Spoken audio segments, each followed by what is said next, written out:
திருச்செந்தூர் முருகன் கோவிலில் ஆடி சுவாதியை முன்னிட்டு கோவில் யானை தெய்வானை வெள்ளை யானையாக காட்சியளித்து வீதி உலா வந்தது. ஆடி மாத சுவாதி நட்சத்திரத்து அன்று 63 நாயன்மார்களில் ஒருவரான சுந்தரமூர்த்தி நாயனாருக்கு சிவபெருமான் வெள்ளை யானை வடிவில் கைலாயத்தில் காட்சியளித்தார்.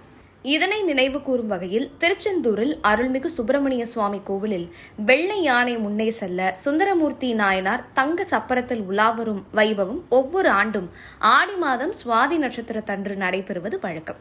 இதனை முன்னிட்டு திருக்கோவிலில் உள்ள தெய்வானை யானைக்கு உடல் முழுவதும் 6 கிலோ பச்சரிசி மாவு, 2 கிலோ திருநீர், தண்ணீர் கலந்து பூசப்பட்டு வெள்ளை யானையாக காட்சியளித்தது. தொடர்ந்து தங்க சப்பரத்தில் சுந்தரமூர்த்தி நாயனார் கோவிலிலிருந்து புறப்பட்டது. வெள்ளை யானை முன் செல்ல சுந்தரமூர்த்தி நாயனாரின் சப்பரம் பின்தொடர்ந்து சென்றது. திருக்கோவில் பிரகாரத்தை சுற்றி 4 ரத வீதிகள் மற்றும் 4 உள்மாட வீதிகள் வழியாக வீதி உலா வந்து மீண்டும் திருக்கோவிலை அடைந்தது.